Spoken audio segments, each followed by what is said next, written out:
Welcome to our Savvy series. I'm Catherine Magana here with Rachel Ivanovich. So here we are a couple of weeks into the new year. We're done with the holidays. I took some time off. I know it's like a busy time of year. I have birthdays and holiday fun stuff. And so obviously here we are a couple weeks in and just kind of really thinking about kind of the future and kind of some planning tips and ideas. So that we would start with I'm just thinking about taxes. Yes. No, you always think about taxes. No? Yeah, I guess somebody has to love it. Yes. But now that here we are at the beginning of the year, I think this is a good time to kind of take a step back. And I know a lot of people look at their expenses and get things ready for taxes, but this is a good time to also look at, okay, going forward, what are my expenses and budget, and just kind of making sure. Doing a general review of all of our big financial picture. Yeah. So for me, I just got my W-2 yesterday in the mail, and one of the things I always counsel clients to do is make sure when you get your W-2 to take a look at it, make sure you compare that with your last pay stub to make sure that it's correct, because errors do happen. So that's something, to think about. And if you are a business owner, you've got until January 31st to issue W-2s and all your payroll returns. Also 1099s, if you're a business owner, you want to make sure those go out in the mail to all the recipients. If you've paid anyone for services over $600 annually, you want to make sure you get that 1099 out to them. Yeah, so this is the time, like everything's going to start coming in. Yes. They've got to get all their stuff put together. That's right. So keep your eyes on your mailbox and inbox, because what I'm finding with a lot of clients these days is they're not getting it in the mail anymore. Yeah, you get emails like, check Correct. your account. Your portal. So make sure you're logging in, and maybe it's a good time to change passwords on accounts because you want to make sure you're protecting your identity and protecting all of your financial accounts. Yeah. And then this is a good time to kind of look at some of your, what are you saving? What are you putting money towards? I know that there's some limits. Kids, and things. Yeah. if you have kids, education savings accounts or 529 accounts, make sure you're revisiting, because 529 or education savings accounts are governed by gift tax rules. So there's really no annual change or contribution limit, but you just, how much are you saving? Are you saving enough? So that's one of the things we looked at. We have twins going to college in a few years, so exciting. Last few Expensive. years, I know. So I'm like, we got to bump this up again. So just making sure this is a good time to start putting a little more money Slow it down and take one day at a time, because you only have 4 more years with them at home. Oh my gosh, it's going to go fast. I know. And so it's also a good time to maybe look at your emergency fund. Do you have an emergency fund, or if you do have one, do you have 3 to 6 months, depending if you're working, if you're working W-2 or if you're a business owner? But then also, what if you've been saving and you have more excess in your emergency fund? So those are some things. That's a great problem to have. Exactly. But what if you don't have any saved so far? How do you start? Would be a question I've had a few clients say, like, how do I start that? And I think it's kind of interesting, because I think part of it is there's ways you can link your investment accounts or your checking accounts, or even within your checking and savings, moving money so that you have that money set aside. So one good thing I just thought of is in January, oftentimes we all have our annual, raise, and so we have an additional amount that we're not.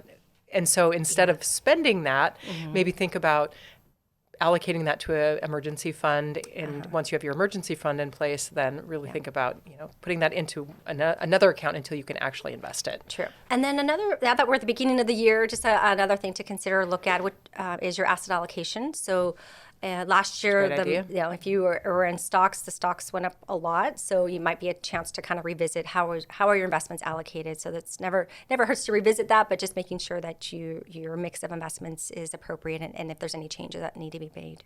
One of the things we didn't touch on that we thought we talked about, I think yesterday, is 401ks and IRAs, and looking at what your employer offers. If you have a 401k through work, making sure you're having enough withdrawn out of each paycheck, so you are maxing out your 401k for the year, or making a plan to get to that point. If maybe you're not saving all of it, at least saving or having enough withdrawn out of each paycheck if your employer has a match, so that you do actually get that match. Absolutely. And then with the limits changing every year, making sure you're keeping up with that if you are maxing. So this year, the limit, I have to look it up every year, is $23,000 for 401ks. And then if you are over 50 years old, you can contribute an additional $7,500. Nice. So it's, be mindful of making sure those catch-ups that you pay attention to that. And what if you don't have an employer plan? Yeah, What well, do you then, do? yeah. So then you have IRAs and Roths, and Exactly. or if you're employed, you have $7,000 plus Yeah, so that went catch up up. of 1,000. Yeah, Yep, so that's good. Nice. What if you're self-employed? Okay, so for self-employed individuals, you can invest in a SEP IRA, simplified employer pension. There's simple plans. There are so many different options. the solo 401k Solo plan. 401ks. So I think there's But I think with something these for plans, everyone. yeah, and one of the things that comes up, and it's also a good time to look at, is your beneficiaries. So Yes, you know, exactly. that's something, if there's a change. Life change. Yeah, so sometimes things, or do you want to leave, or are you divorced, or, are you married, or do you have Maybe your that kids now are are- older. So yeah. it doesn't hurt to go back, or making sure you have something in place. 'Cause Exactly. that's something that I think occasionally gets overlooked, at least in retirement plans. So making sure your employer has that on file for you. What about life insurance? Yes, and then also, that's one of the Revisit things that, maybe. to look at is do I have enough life insurance? There's a lot of planning things. Well, lot of and different also, things. like you just said, in terms of beneficiaries, I just met with my insurance guy, and we did a review, and we looked at the deductibles, and did it make sense? And I changed my beneficiary amounts because it's allocated between kids. Be nice. Just kidding. So I changed the allocation between my kids and my parents, okay. and my husband, of course, based on where they were in the season of their life. Nice. Yeah. So I think that's something. I think sometimes we put them in place and then we don't revisit. So When they were minors, I had a lot more going to a trust for them, so that not to a trust, but allocated, so that there would be money to care for them, money to pay for their college. And now that they're both graduated from college, they don't need that much money. there you go. They can earn their own money. Like you're on your own now. Yeah. So They still get something, but yes. And then even not even retirement plans with IRAs, but even your personal assets and Yes. investments and checking and savings. And, once again, do you have a will or a trust in place, and are your assets titled properly? So there's kind of, I know that we're throwing a lot of ideas. These are just a lot of things Yes. to be thinking about. And obviously, coming up with action steps and plans to implement this. And that's kind of what we're here too, is, we do a lot of financial planning and help clients and guide them in making sure that all these things are looked at. Exactly. So,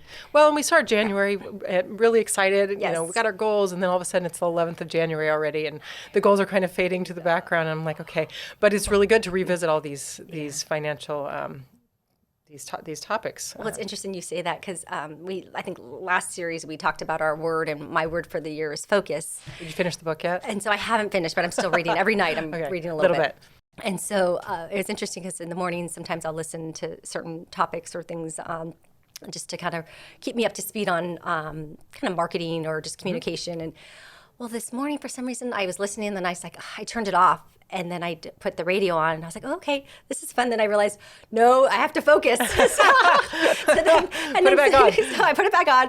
And then I realized I can have that fun enjoyment music at the end of the day, like after. But I think in the morning for me, it's just being really focused. On, okay, get my mindset. What's important now. Yeah, so it's interesting. Like you said, sometimes you have your goals and things in mind, and you just have to. And it slips a little bit. So, exactly. It's good to have an accountability partner. Yes. Yes. Or a goal buddy. There you go. It's like, okay, they know what your intentions are, and let's keep you accountable for what you want in life. Yeah. So. Well, I know we covered a lot today. We are available if anybody wants to talk or have a chat with us. You can reach us at 760-692-5190, and we hope you have a wonderful day. And savvy up. Please stay tuned for important regulatory disclosures. Savvy Women Wealth Management is an SEC registered investment advisor. The opinions expressed in this program are for general informational purposes only and are not intended to provide specific advice or recommendations for any individual or on any specific security.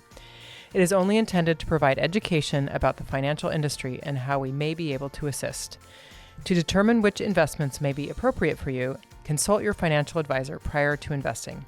Any past performance discussed during this program is no guarantee of future results.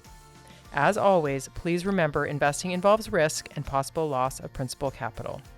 Tax considerations presented may not be appropriate for every individual circumstance. A tax professional should be consulted before making any decisions about your tax liability.